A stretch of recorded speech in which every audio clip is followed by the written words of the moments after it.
ನೀವು ಮನೆ ಅಥವಾ ಜಾಗ ಮಾರಾಟ ಮಾಡಲು ಯೋಚಿಸ್ತಾ ಇದ್ದೀರಾ ಅಥವಾ ಮನೆ ಖರೀದಿಸಲು ಒಪ್ಪಂದ ಮಾಡಿಕೊಳ್ಳಲು ಮುಂದಾಗಿದ್ದೀರಾ? ಅಗ್ರಿಮೆಂಟ್, ಸ್ಟಾಂಪ್ ಪೇಪರ್, ಕಚೇರಿ ಅಂತ ಗೊಂದಲ ತಲೆನೋವಿಲ್ಲದೆ ನೀವು ಮನೆಯಲ್ಲೇ ಕೂತ್ಕೊಂಡು ನಿಮ್ಮ ಮೊಬೈಲ್ ಅಥವಾ ಲ್ಯಾಪ್ಟಾಪ್ ಮೂಲಕ ಡಿಜಿಟಲ್ ಇ ಸ್ಟಾಂಪ್ ಹೇಗೆ ಪಡಿಬಹುದು ಅನ್ನೋದನ್ನ ಈ ವಿಡಿಯೋದಲ್ಲಿ ತಿಳ್ಕೊಳ್ಳೋಣ. ವಿಡಿಯೋದಲ್ಲಿ ಪ್ರತಿ ಹಂತವನ್ನು ವಿವರವಾಗಿ ತಿಳಿಸಲಾಗಿದೆ. ವಿಡಿಯೋವನ್ನು ಪೂರ್ತಿ ನೋಡಿ ಹಾಗೂ ಎಲ್ಲ ಹಂತವನ್ನು ತಿಳಿದುಕೊಳ್ಳಿ. ನೋಂದಣಿ ಮತ್ತು ಮುದ್ರಾಂಕ ಇಲಾಖೆಯ ಯೂಟ್ಯೂಬ್ ಚಾನೆಲ್ಗೆ ಸ್ವಾಗತ. ನಾವು ಕಾವೇರಿ 2.0 ತಂತ್ರಾಂಶದ ಮೂಲಕ ಮನೆ ಅಥವಾ ಜಾಗದ ಸ್ವಾಧೀನರಹಿತವಾದ ಕ್ರಯದ ಕರಾರು ಪತ್ರವನ್ನ ಡಿಜಿಟಲ್ ಇ ಸ್ಟಾಂಪ್ ವ್ಯವಸ್ಥೆಯಲ್ಲಿ ಹೇಗೆ ಪಡೆಯಬಹುದು ಅನ್ನೋದನ್ನ ತಿಳ್ಕೊಳ್ಳೋಣ. ಪೃಥ್ವಿ ಮನೆ ಮಾರಾಟ ಮಾಡಬೇಕು ಅಂದ್ಕೊಂಡಿದ್ದಾರೆ. ನಿತಿನ್ ಮನೆ ಖರೀದಿಸಲು ಮನೆ ಹುಡುಕಾಡ್ತಿದ್ದಾರೆ. ಅವರಿಬ್ಬರು ಒಮ್ಮೆ ಭೇಟಿಯಾಗಿ ಪೃಥ್ವಿ ಅವರ ಮನೆಯನ್ನು ನಿತಿನ್ ಖರೀದಿಸುವುದಾಗಿ ಮಾತುಕತೆ ನಡೆಸುತ್ತಾರೆ. ಮಾತುಕತೆಯಲ್ಲಿ ಮನೆಗೆ ರು 50 ಲಕ್ಷ ಎಂದು ಬೆಲೆ ನಿಗದಿ ಮಾಡಿಕೊಳ್ತಾರೆ. ಮುಂದಿನ 3 ತಿಂಗಳ ಅವಧಿಯೊಳಗಾಗಿ ಖರೀದಿಸುವುದಾಗಿ ಮಾತುಕತೆ ಮಾಡಿಕೊಳ್ತಾರೆ ಹಾಗೂ ಈ ಅವಧಿಯಲ್ಲಿ ಬೇರೆ ಯಾರಿಗೂ ಮಾರುವುದಿಲ್ಲವೆಂದು ನಿತಿನ್ ಅವರು ಕಡೆಯಿಂದ ರು 10 ಲಕ್ಷ ರೂಪಾಯಿಯನ್ನ ಪೃಥ್ವಿ ಅವರು ಅಡ್ವಾನ್ಸ್ ಆಗಿ ಪಡೆದುಕೊಳ್ತಾರೆ. ಈ ಒಪ್ಪಂದವನ್ನ ಡಿಜಿಟಲ್ ವ್ಯವಸ್ಥೆಯಲ್ಲಿ ಲಿಖಿತ ರೂಪದಲ್ಲಿ ಒಪ್ಪಂದ ಕರಾರನ್ನು ಹೇಗೆ ಪಡೆದುಕೊಳ್ಬಹುದು ಅನ್ನೋದನ್ನ ವಿಡಿಯೋದಲ್ಲಿ ನೋಡೋಣ. ಕಾವೇರಿ 2.0 ತಂತ್ರಾಂಶದಲ್ಲಿ ಲಾಗಿನ್ ಆಗಿ ಸ್ಟಾರ್ಟ್ ನ್ಯೂ ಅಪ್ಲಿಕೇಶನ್ ಕ್ಲಿಕ್ ಮಾಡಬೇಕು. ಡಿಜಿಟಲ್ ಇ ಸ್ಟಾಂಪ್ ವಿಭಾಗವನ್ನು ಆಯ್ಕೆ ಮಾಡಿಕೊಳ್ಬೇಕು. ಡಿಜಿಟಲ್ ಇ ಸ್ಟಾಂಪ್ಗೆ ಸಂಬಂಧಿಸಿದ ಪ್ರಮುಖ ಸೂಚನೆಗಳನ್ನು ನೋಡಬಹುದು. ಐಚ್ಛಿಕ ನೋಂದಣಿ ದಸ್ತಾವೇಜುಗಳಿಗೆ ಡಿಜಿಟಲ್ ಇ ಸ್ಟಾಂಪ್ ನೀಡಲಾಗಿರುತ್ತೆ. ಅಂದರೆ ಆಪ್ಷನಲಿ ರಿಜಿಸ್ಟರಬಲ್ ಡಾಕ್ಯುಮೆಂಟ್ಸ್, ಆಧಾರ್ ಆಧಾರಿತ ಇ ಸೈನ್, ಪೇಮೆಂಟ್ಗೆ ಸಂಬಂಧಿಸಿದ ಎಲ್ಲಾ ಸೂಚನೆಗಳನ್ನ ತಿಳಿದ ನಂತರ ಕಂಟಿನ್ಯೂ ಮಾಡಬೇಕು. ಇಲ್ಲಿ ಈಗ ನೀವು ಯಾವ ಡಾಕ್ಯುಮೆಂಟ್ಗೆ ಇ ಸ್ಟಾಂಪ್ ಬೇಕು ಅನ್ನೋದನ್ನ ಆಯ್ಕೆ ಮಾಡಿಕೊಳ್ಬೇಕು. ಐಚ್ಛಿಕ ನೋಂದಣಿಗೆ ಒಟ್ಟು 59 ವಿಧದ ವ್ಯವಹಾರಗಳು ಲಭ್ಯವಿರುತ್ತದೆ. ಸೂಕ್ತವಾದನ್ನ ಆಯ್ಕೆ ಮಾಡಿಕೊಳ್ಬೇಕು. ಇಲ್ಲಿ ಪೃಥ್ವಿರವರು ಮನೆ ಮಾರಾಟ ಮಾಡ್ತಾ ಇರೋದ್ರಿಂದ ಅಗ್ರಿಮೆಂಟ್ ಆಯ್ಕೆ ಮಾಡ್ಕೊಳ್ಬೇಕು. ಸಬ್ ಆರ್ಟಿಕಲ್ ನಲ್ಲಿ 5E2 relating to sale of immovable property where the possession of the property is not delivered ಆಯ್ಕೆ ಮಾಡಿಕೊಂಡು ಕಂಟಿನ್ಯೂ ಕ್ಲಿಕ್ ಮಾಡಬೇಕು. ಡಾಕ್ಯುಮೆಂಟ್ ಟೈಪ್ ನಲ್ಲಿ ನಾನ್ ಅಗ್ರಿಕಲ್ಚರ್ ಆಯ್ಕೆ ಮಾಡ್ಕೊಳ್ಬೇಕು. ಸೈಟು, ಮನೆ, ಅಪಾರ್ಟ್ಮೆಂಟ್, ಬಿಸ್ನೆಸ್ ಜಾಗವಾದರೆ ನಾನ್ ಅಗ್ರಿಕಲ್ಚರ್ ಅಂತ ಕರೀತಾರೆ. ಕೃಷಿ ಬೆಳೆಯೋ ಜಾಗವಾದರೆ ಅಗ್ರಿಕಲ್ಚರ್ ಅಂತ ಕರೀತಾರೆ. ಪೃಥ್ವಿ ಅವರ ಆಸ್ತಿ ಮನೆ ಆದ್ರಿಂದ ಅದು ನಾನ್ ಅಗ್ರಿಕಲ್ಚರ್ ಆಗಿರುತ್ತದೆ. ನಾನ್ ಅಗ್ರಿಕಲ್ಚರ್ ಸೆಲೆಕ್ಟ್ ಮಾಡ್ಕೊಳ್ಬೇಕು. ನಂತರ ಪ್ರಾಪರ್ಟಿ ಟೈಪ್ ಸೆಲೆಕ್ಟ್ ಮಾಡ್ಕೊಳ್ಬೇಕು. ಗ್ರಾಮಕ್ಕೆ ಸಂಬಂಧಪಟ್ಟ ಆಸ್ತಿ ಆದರೆ ಈ ಸ್ವತ್ತು ಸೆಲೆಕ್ಟ್ ಮಾಡ್ಕೊಳ್ಬೇಕು. ಮುನ್ಸಿಪಾಲಿಟಿ ವ್ಯಾಪ್ತಿಯಲ್ಲಿ ಬರುವ ಆಸ್ತಿ ಆದರೆ ಈ ಆಸ್ತಿ ಸೆಲೆಕ್ಟ್ ಮಾಡ್ಕೊಳ್ಬೇಕು. ಬಿಡಿಎಗೆ ಸಂಬಂಧಪಟ್ಟ ಜಾಗವಾದರೆ ULMS ಸೆಲೆಕ್ಟ್ ಮಾಡ್ಕೊಳ್ಬೇಕು. ಪೃಥ್ವಿ ಅವರ ಆಸ್ತಿ BBMP ವ್ಯಾಪ್ತಿಯಲ್ಲಿ ಬರೋದ್ರಿಂದ ಈ ಆಸ್ತಿ ಸೆಲೆಕ್ಟ್ ಮಾಡಿಕೊಂಡು ಮುಂದೆ ಹೋಗಬೇಕು. ಪ್ರಾಪರ್ಟಿ ಐಡಿ ನಮೂದಿಸಲು ಮೊದಲು ಜಿಲ್ಲೆಯನ್ನು ಆಯ್ಕೆ ಮಾಡ್ಕೊಳ್ಬೇಕು. ಇಲ್ಲಿ ಪೃಥ್ವಿ ಅವರ ಆಸ್ತಿ BBMP ವ್ಯಾಪ್ತಿಯಲ್ಲಿ ಬರೋದ್ರಿಂದ BBMP ಆಯ್ಕೆ ಮಾಡ್ಕೊಳ್ಬೇಕು. PID ನಂಬರ್ ನಮೂದಿಸಬೇಕು. ನಂತರ ಸರ್ಚ್ ಕ್ಲಿಕ್ ಮಾಡಿದರೆ ನಿಮ್ಮ ಪ್ರಾಪರ್ಟಿಗೆ ಸಂಬಂಧಿಸಿದ ವಿವರಗಳನ್ನು ನೋಡಬಹುದು. ನೀವು ಫ್ಲಾಟ್ ನಂಬರ್, ಡೋರ್ ನಂಬರ್ ಇನ್ನಿತರ ಮಾಹಿತಿಯನ್ನು ನೋಡಬಹುದು. ಸೂಕ್ತವಾದನ್ನ ಆಯ್ಕೆ ಮಾಡಿಕೊಂಡು ಪ್ರಾಪರ್ಟಿ ನಂಬರ್ ಡೀಟೇಲ್ಸ್ ನಮೂದಿಸಿ ಕಂಟಿನ್ಯೂ ಮಾಡಬೇಕು. ಮುಂದಿನ ಪೇಜ್ನಲ್ಲಿ ಬೌಂಡ್ರಿ ಡೀಟೇಲ್ಸ್ ನೋಡಬಹುದು. ವಿವರವನ್ನು ಪರಿಶೀಲಿಸಿ ಕಂಟಿನ್ಯೂ ಮಾಡಬೇಕು. ಪ್ರಾಪರ್ಟಿ ಡೀಟೇಲ್ಸ್ ಫೆಚ್ ಆದ ನಂತರ ಇದು ನೇರವಾಗಿ ಪಾರ್ಟಿ ಡೀಟೇಲ್ಸ್ ಪೇಜ್ಗೆ ಬರುತ್ತೆ. ಇಂಡಿವಿಜುವಲ್ ಅಥವಾ ಆರ್ಗನೈಸೇಷನ್ ಆಯ್ಕೆ ಮಾಡ್ಕೊಳ್ಬೇಕು. ಇಂಡಿವಿಜುವಲ್ ಅಂದರೆ ವ್ಯಕ್ತಿಗತವಾಗಿ ವ್ಯವಹಾರ ಮಾಡುವ ಸಾಮಾನ್ಯ ನಾಗರಿಕರು. ಆರ್ಗನೈಸೇಷನ್ ಅಂದರೆ ಸಂಸ್ಥೆ, ಬ್ಯಾಂಕ್, ಟ್ರಸ್ಟ್, ಸರ್ಕಾರಿ ಇಲಾಖೆ ಪರವಾಗಿ ನಡೆಯುವ ವ್ಯವಹಾರಗಳಿಗೆ ಇದನ್ನ ಆಯ್ಕೆ ಮಾಡ್ಕೊಳ್ಬೇಕು.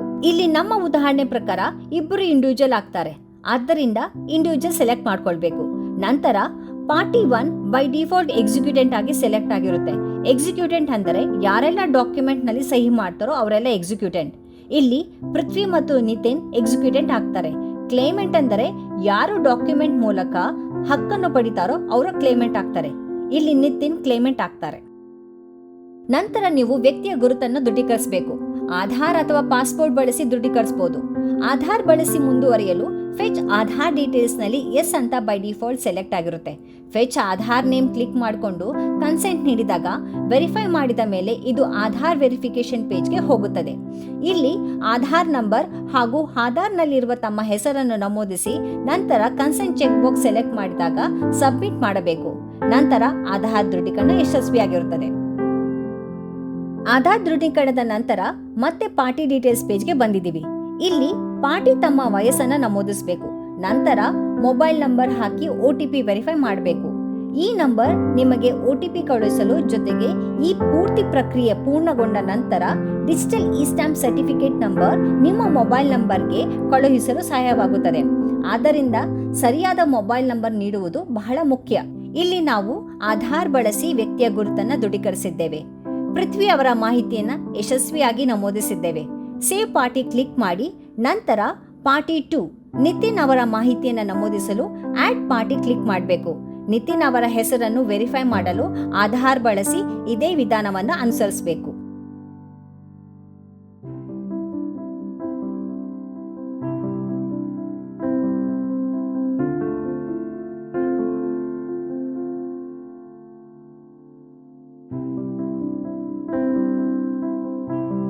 ಆಧಾರ್ ಸಂಖ್ಯೆ ಇಲ್ಲದಿದ್ದರೆ ಪಾಸ್ಪೋರ್ಟ್ ಮಾಹಿತಿಯ DSC ಡಿಜಿಟಲ್ ಸಿಗ್ನೇಚರ್ ಸರ್ಟಿಫಿಕೇಟ್ ಉಪಯೋಗಿಸಿ ದೃಢೀಕರಿಸುವ ವ್ಯವಸ್ಥೆ ಇದೆ.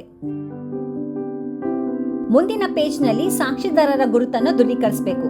ಇಲ್ಲಿ ಸಾಕ್ಷಿದಾರರಾಗಿ ಪೃಥ್ವಿ ಅವರ ಸ್ನೇಹಿತ ರವಿ ಅವರ ಮಾಹಿತಿಯನ್ನ ಇದೇ ರೀತಿ ನಮೂದಿಸಬೇಕು. ಈಗ ಅಗ್ರಿಮೆಂಟ್ ವಿವರಗಳನ್ನು ಹೇಗೆ ನಮೂದಿಸಬೇಕು ಅನ್ನೋದನ್ನ ನೋಡೋಣ. ಅಗ್ರಿಮೆಂಟ್ ವಿವರದಲ್ಲಿ ಕನ್ಸಿಡರೇಷನ್ ಅಮೌಂಟ್ ಅಂದರೆ ಒಪ್ಪಂದದ ಮೊತ್ತವನ್ನು ನಮೂದಿಸಬೇಕು. ಪೃಥ್ವಿ ಹಾಗೂ ನಿತಿನ್ ಅವರ ಒಪ್ಪಂದದ ಪ್ರಕಾರ ₹50 ಲಕ್ಷ ಆಗಿರುತ್ತದೆ. ಈ ಮೊತ್ತವನ್ನು ನಮೂದಿಸಬೇಕು.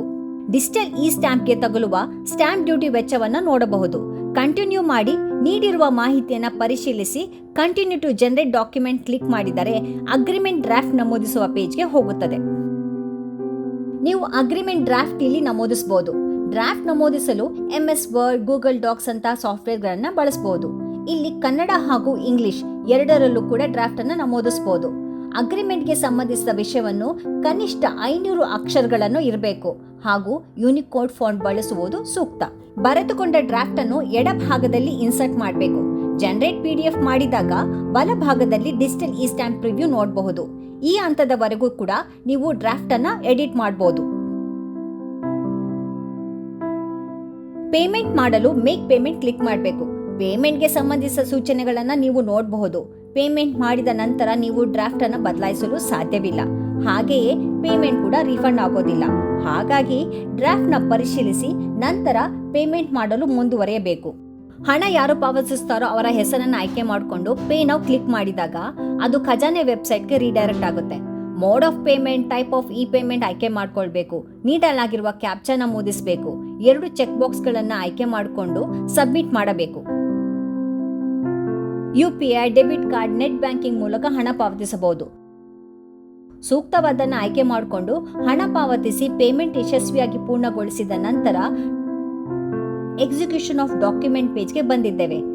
ಇದು ಬಹಳ ಮುಖ್ಯವಾದ ಹಂತ. ಡಿಜಿಟಲ್ ಇ ಸೈನ್ ಮಾಡುವ ಸಮಯದಲ್ಲಿ ಪಾರ್ಟಿ ಹಾಜರಿದ್ದರೆ ಇ ಸೈನ್ ಆಪ್ಷನ್ ಬಳಸಿಕೊಂಡು ಇ ಸೈನ್ ವಿಧಾನವನ್ನು ಪೂರ್ಣಗೊಳಿಸಬಹುದು. ಇಲ್ಲಿ ಪೃಥ್ವಿರವರು ಡಿಜಿಟಲ್ ಇ ಸ್ಟ್ಯಾಂಪ್ ಸೃಜಿಸಲು ಅವರೇ ಮಾಹಿತಿಯನ್ನ ನೀಡ್ತಾ ಇರೋದ್ರಿಂದ ಅವರು ಇ ಸೈನ್ ಕ್ಲಿಕ್ ಮಾಡಿ ವೆರಿಫೈ ಪೂರ್ಣಗೊಳಿಸಬಹುದು.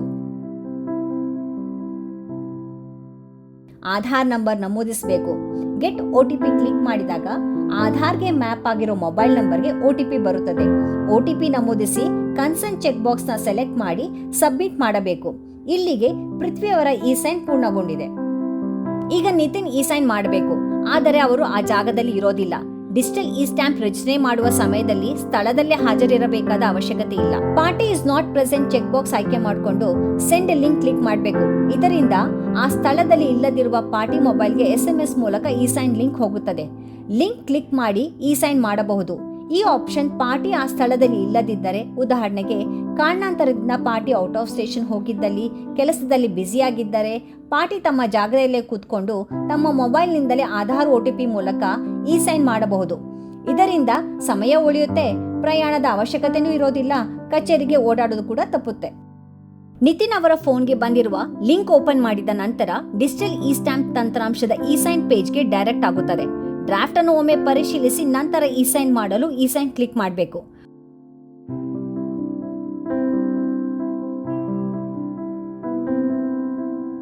ಆಧಾರ್ ನಂಬರ್ ನಮೂದಿಸಿ ಗೆಟ್ OTP ಕ್ಲಿಕ್ ಮಾಡಿದಾಗ ಆಧಾರ್ಗೆ ಮ್ಯಾಪ್ ಆಗಿರುವ ಮೊಬೈಲ್ ನಂಬರ್ಗೆ OTP ಬಂದಿರುತ್ತದೆ.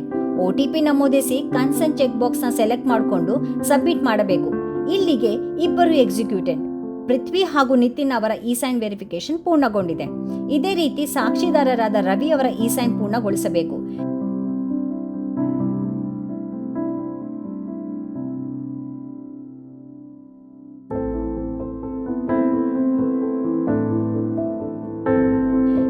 ಪೂರ್ಣಗೊಂಡ ನಂತರ ಡಾಕ್ಯುಮೆಂಟ್ ಡೌನ್ಲೋಡ್ ಮಾಡಬಹುದು. ನೀವು ನೀಡಿದ ಮೊಬೈಲ್ ನಂಬರ್ಗೆ ಡಿಜಿಟಲ್ ಇ ಸ್ಟ್ಯಾಂಪ್ ನಂಬರ್ ಇರುವ SMS ಕೂಡ ಬರುತ್ತದೆ. ಇದನ್ನ ಸುರಕ್ಷಿತವಾಗಿ ಇಟ್ಕೊಳ್ಬೇಕು. ಜೊತೆಗೆ ಡ್ಯಾಶ್ಬೋರ್ಡ್ ನಲ್ಲಿ ಯಾವಾಗ ಬೇಕಾದ್ರೂ ಡೌನ್ಲೋಡ್ ಮಾಡ್ಕೊಳ್ಬಹುದು. ಭವಿಷ್ಯದಲ್ಲಿ digital e stamp DigiLocker ನಲ್ಲಿ ಕೂಡ ಲಭ್ಯವಾಗಲಿದೆ. ಹೀಗೆ ನೀವು ಸ್ವಾಧೀನ ರಹಿತವಾದ ಕ್ರಯದ ಕರಾರು ಪತ್ರಕ್ಕೆ ಡಿಜಿಟಲ್ ಇ ಸ್ಟ್ಯಾಂಪ್ ರಚಿಸಬಹುದು. ಯಾವುದೇ ಮಧ್ಯವರ್ತಿ ಇಲ್ಲದೆ ಸುಲಭವಾಗಿ ಸುರಕ್ಷಿತವಾಗಿ ಡಿಜಿಟಲ್ ಇ ಸ್ಟ್ಯಾಂಪ್ ರಚಿಸಬಹುದು. ಈ ಮಾಹಿತಿ ಸಹಾಯಕಾರಿ ಎನಿಸಿದರೆ ದಯವಿಟ್ಟು ವಿಡಿಯೋವನ್ನ ಶೇರ್ ಮಾಡಿ ಅಗತ್ಯವಿರುವ ವ್ಯಕ್ತಿಗಳಿಗೆ ಈ ಮಾಹಿತಿಯನ್ನ ತಿಳಿಸಿ. ಇನ್ನಷ್ಟು ಉಪಯುಕ್ತ ಮಾಹಿತಿಗಳಿಗೆ ನೋಂದಣಿ ಮತ್ತು ಮುದ್ರಾಂಕ ಇಲಾಖೆಯ ಸಾಮಾಜಿಕ ಜಾಲತಾಣಗಳಿಗೆ ಭೇಟಿ ನೀಡಿ. ಧನ್ಯವಾದಗಳು.